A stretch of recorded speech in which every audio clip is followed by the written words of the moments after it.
Sa kanyang looks, wala pa rin namang pinagbago. Nandun pa rin yung angas, yung brusko ng motor na to. Sa katunayan, hindi naman lingid sa ating kaalaman na isa talaga ang Aerox 155 sa pinakamagandang aesthetic sa hanay ng mga Mio. Lalo na angat at litaw na litaw ang pagka-premium dito sa kulay na premium white. At dahil nga sa ganda ng kanyang aesthetic, ay talagang napupaw ang aking atensyon. Iba talaga yung dating. Pero syempre, yung ganda ng kulay na to ay may kaakibat na responsibilidad. Kapag ito yung kinuha nyo, ay talagang i-maintain na rin yung kalinisan niya. Hindi talaga natin ito pababayaan na madumihan dahil nga color white siya. Pero iba naman yung hatid na ganda ng motor na to kapag ito naman yung ginustong kulay natin. Kumbaga, satisfied ka na at wala ka nang dapat pang baguhin pa sa kanyang kulay. Aesthetic ng motor na to ay talagang isa din talaga to sa mga hinahangaan ng karamihan, lalo na dito sa kanyang bandang unahan, na talagang medyo bulky yung datingan niya dito sa unahan, brusko at talagang bagay na bagay sa kanyang malalapad na gulong. Talagang halata mong matibay yung motor. Siyempre, gawang Yamaha yan Dito sa kanyang pinaka-head, napakaganda ng kombinasyon ng premium white at ang black. Siyempre dito, hindi yan mawawala yung kanyang smoke visor dito na maliit lang. Itong nire-review natin, hindi pa nakakabit dahil kakabit lang nila kapag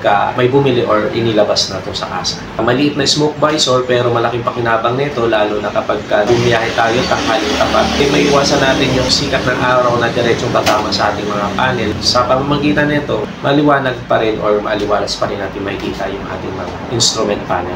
At dito sa kanyang bandang ibaba, ganoon pa rin naman yung kulay at syempre iba yung shape dito sa kanyang pinakabandang gitna, parang may tuba ng agila. So, sa unahan pa lang maganda na yung disenyo ng motor niya. Sa pagitan ng kulay white at black na color combination ay meron siyang mga deep line dito na nagpadagdag ng angas ng motor na to. Dagdag sa karakter nito at may konting mga kanto-kanto, mga edges. Dito lumitaw yung pagka-sporty design ng motor na to. At dito sa bandang gitna, bandang liik, ay makikita natin dyan yung bilog na Yamaha logo.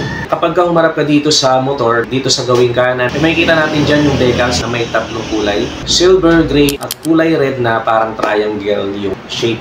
Kasama nito sa bandang ibaba ay nakasulat yung napaka-minimalist lang na Mio. At syempre naka-highlights yung Aerox, medyo malaki, at sinundan ng letter S na parang kulay red-orange yung pinaka-background. At dahil S version nga ito, so naka-ABS siya. At dito sa kanyang bandang gilid ay may decals ng Yamaha. Napakalinis din at maayos tingnan yung kanyang headlight na naka-LED na. Napakaliwanag nito lalo na sa gabi at makikita mo din sa gabi yung magandang shape ng headlight niya. At makikita din syempre natin dito yung kanyang DRL or daytime running light dito sa kanyang bandang taas, parang kilay ng paputol. At ang kanyang mga signal light naman ay nasa bandang ibaba na naka-bulb type naman. Pero ang mahalaga ay may hazard light naman ito. Nakakapakipakinabang lalo na sa gabi kapag nakahindo tayo sa mga alanganing lugar or sa madilim na parte ng kalsada. At syempre dito sa kanyang side profile, ito yung pinaka-poging angulo talaga ng Aerox 155. Ay makikita natin yung decals o logo ng Yamaha. So katamtaman lang yung kanyang laki. At may kulay gray na decals na karugtong nito. Malaking decals ng 155 na hinaluan lang ng kulay red-orange dito sa ibaba.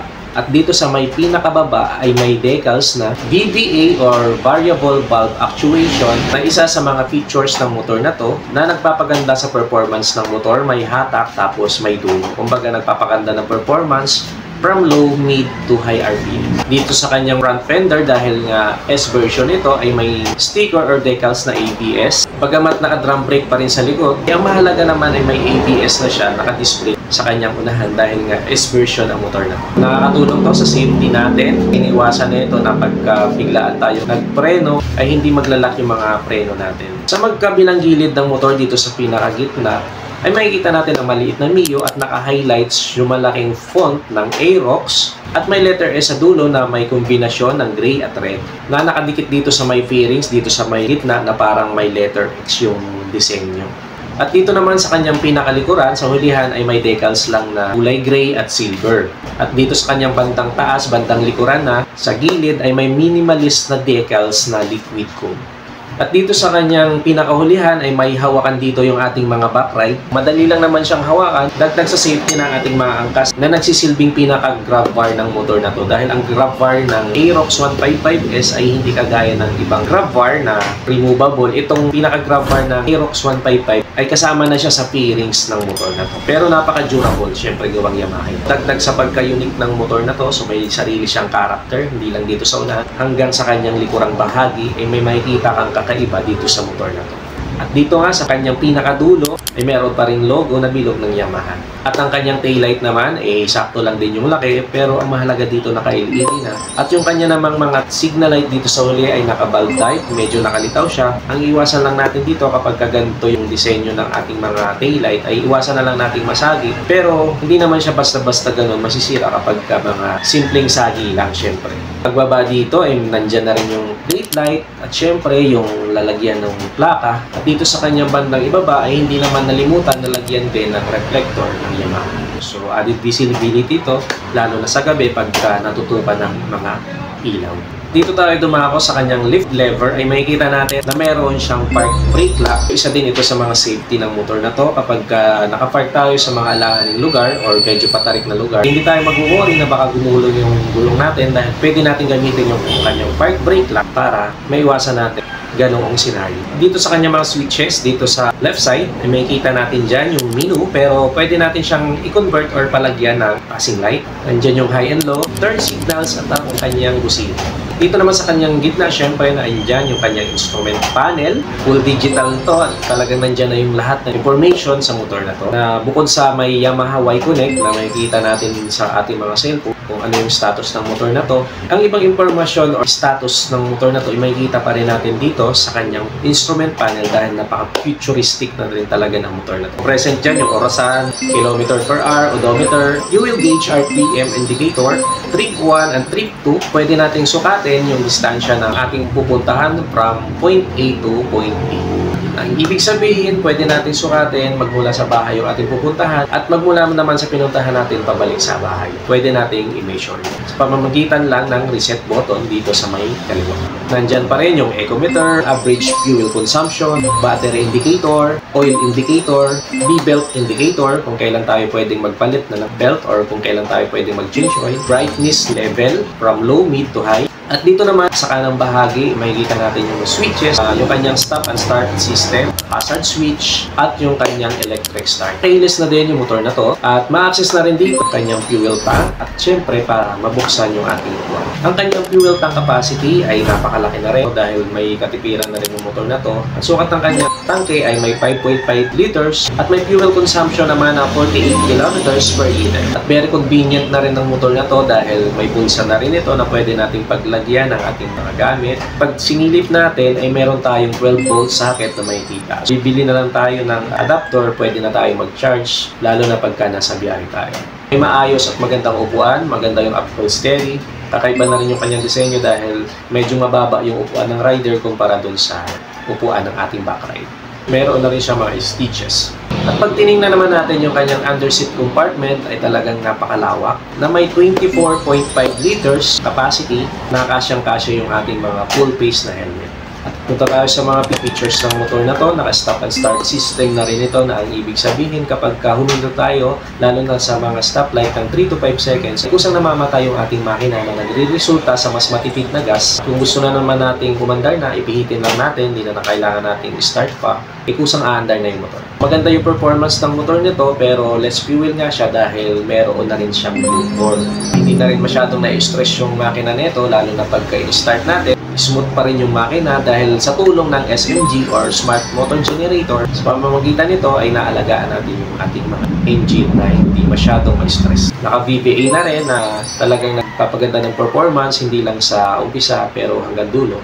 Naka-ABS siya sa harap o anti-lock braking system na isa sa mga features ng motor at syempre sa safety na rin natin. Kapag biglaan nakapapreno tayo ay hindi basta-basta maglalak yung ating mga brake.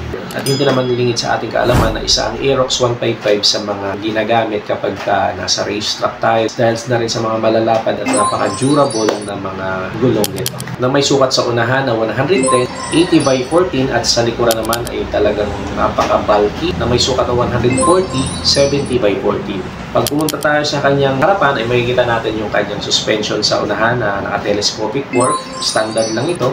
Ang mahalaga sa likuran naman ay naka-unit swing na dual shock absorber, naka-disc brake sa unahan dahil nga ABS na siya, at sa likuran ay naka-mechanical drum brake pa rin siya. At nung sinukat natin yung kanyang seat height ay hindi naman tayo nahirapan dahil hindi naman ganun kalapad yung kanyang upuan. May seat height ito na 790mm, so medyo tiptoe tayo pero maayos naman nating nailalapat yung ating mga paa sa ground kaya hindi tayo dito mahirapan na sumampa. Naka-relax position din tayo dito dahil upright position, so relax na relax tayo dito lalo na kapag nasa long ride tayo. Ang kanya namang weight ay 124 kilograms. Malawak din ang kanyang turning radius. Safe na rin ito sa mga higanteng humps at mga malulubak na kalsada dahil may ground clearance ito na 145mm. Siyempre pumunta tayo sa kanyang specs. Ito ay may 155cc liquid cooled 4-stroke single overhead cam, single cylinder FI 4-valve. Ang kanyang bore and stroke ay 58.0 by 58.7mm at ang kanya namang compression ratio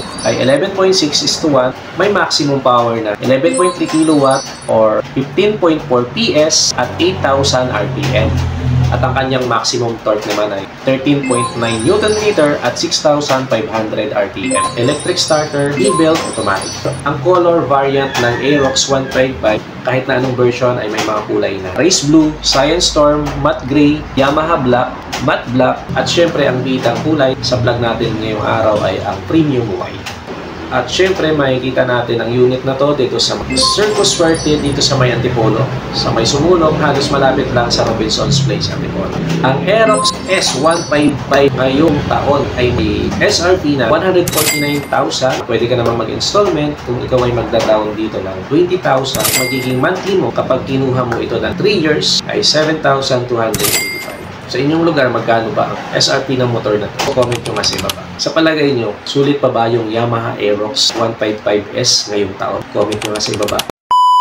Sa kanyang looks, walang duda, meron din siyang angking angas. Meron din siyang mga decals dito dahil sporty looks na ang motor na to. Bagay na bagay din talaga kung gagamitin mo sa racetrack dahil 180cc na po ang motor na to at napakalalapad ng mga gulong.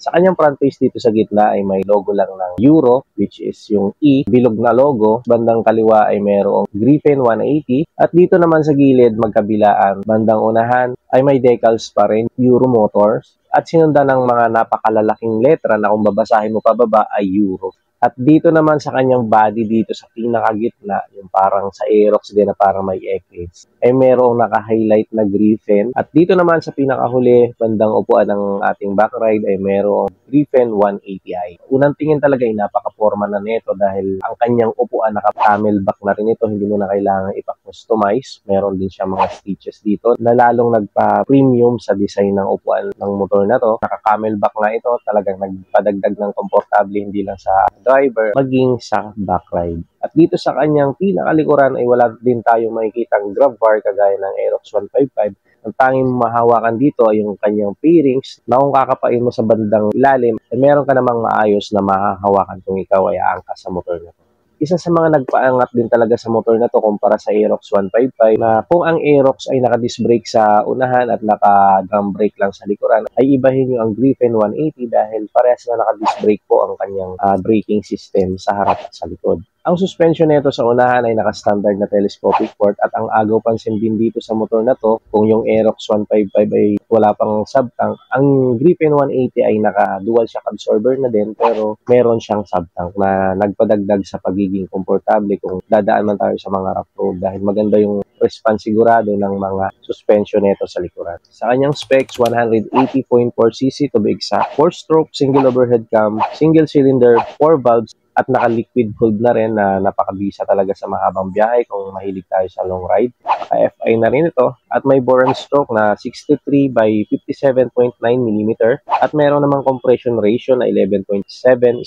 CVT automatic. Hindi na rin siya kinulang sa kanyang maximum power dahil meron siyang 17.4 kW at 8,250 RPM with a maximum torque naman na 15.7 Nm at 6,500 RPM. Dagdag pa sa pagka-convenient ang motor na to dahil yung kanyang tangke ay located dito sa unahan, dito sa bandang gitna na may tank capacity na 6.5 liter at kayang ikonsumo ang 1 litro na 35 to 45 km per liter. So, depende yan sa driving habit natin, sa bigat ng rider, at syempre sa road condition. At kung papansinin natin mabuti, yung kanyang headlight ay naka-projector. Lahat ng kanyang mga ilaw mula sa kanyang headlight, sa kanyang taillight, at maging sa mga signal lights ay naka-full LED na rin.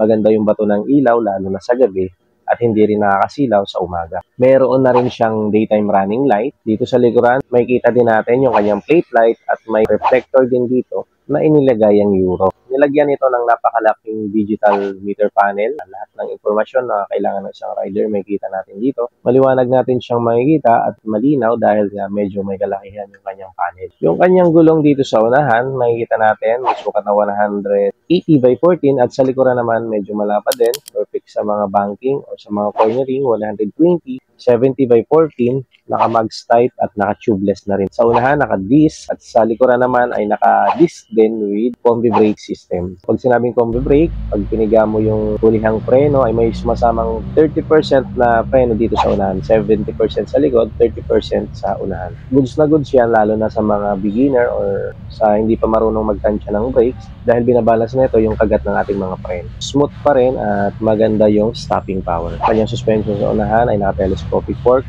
Sa likod naman ay naka-dual shock absorber with sub-tank. Equipped na rin ito ng USB ready na charging port. So, isasaksak na lang natin yung cable natin dito at ready na tayo mag-charge habang tayo ay nasa biyahe. Keyless na rin pala yung motor na to at may answer back system na rin na kapag medyo nakalimut tayo kung saan natin banda pinarking yung motor na to, madali natin siya malocate, gawa nga ng meron siyang answer back. Hindi na rin ma-vibrate ang makina nito at hindi may stress yung makina lalo na pagka in-start natin dahil naka-silent start system na rin ito. At bukod doon ay meron na rin siyang auto start and stop system na kung saan mas lalong nagpatipid sa konsumo ng gas dahil pagka huminto tayo ng 3 to 5 seconds, lalo na sa mga stoplight, ay kusang namamatay yung ating engine na nagre-resulta sa mas matipid na gas. At kung andar na tayo, hindi na natin kailangan pang start pa, pihitan lang natin yung silinyador at kusang andarin mo. Yung kanya mga switches dito sa kaliwa, nakikita natin, meron siyang menu, may high and low, turn signals at ang kanyang busina. At dito naman sa bandang kanan ay nariyan yung auto stop and stop button, headlight switch at yung kanyang starter. Yung dimension ng motor na to, sakto lang din yung haba, yung lapad tsaka yung taas niya dahil meron siyang length na 1,970, meron siyang width na 700 at may height naman siya na 1,150 mm. Yung kanyang seat height ay sakto-sakto lang din kung gusto nyo gawin reference yung height natin. Ang height natin ay 5'5 hanggang 5'6, depende sa suot natin sapatos. Yung inupa natin ito ay hindi naman tayo nahirapang abutin yung ground, so abot na abot pa rin naman natin. Hindi tayo nahirapan dito. Namamaniobra naman natin siya ng ayos. Hindi naman sumasayad yung handlebar sa ating tuhod. At ang mahalaga ay kayang-kaya natin siyang dalhin. Dahil hindi din naman talagang kabigatan yung motor na to na may timbang lang na 115 kilograms. Ang Euro Griffin 180 ay may mga kulay na red, gray, at ang nireview natin ngayong araw na yellow na may kombinasyon na blue. At sa mga nagtatanong kung magkano yung SRP ng motor na to ngayong taon ay meron siyang SRP na 109,900. Kung gusto mo namang nag-installment, pwede ka dito mag-down ng 20,149 at may uwi mo na yung motor na to at magma-monthly ka ng 5,218 kung kukunin nyo siya ng 3 years. Meron din silang mga previous. Siyempre, ayan yung 3 years na LTO registration at meron din silang isang helmet. At makikita nyo yung unit na to dito sa may Benelli Antipolo sa tapat ng Inares. So sa inyong palagay, sulit ba yung presyo ng motor na to sa kanyang mga specs and features? Comment nyo kasi baba. So that's it for today's vlog. Kung umabot ka sa huling bahagi ng ating video, ay huwag nyo nang kalimutang mag-like, mag-subscribe na rin para mas maging updated ka pa sa mga susunod pa nating video. So that's it for today. Thanks for watching. Bye-bye.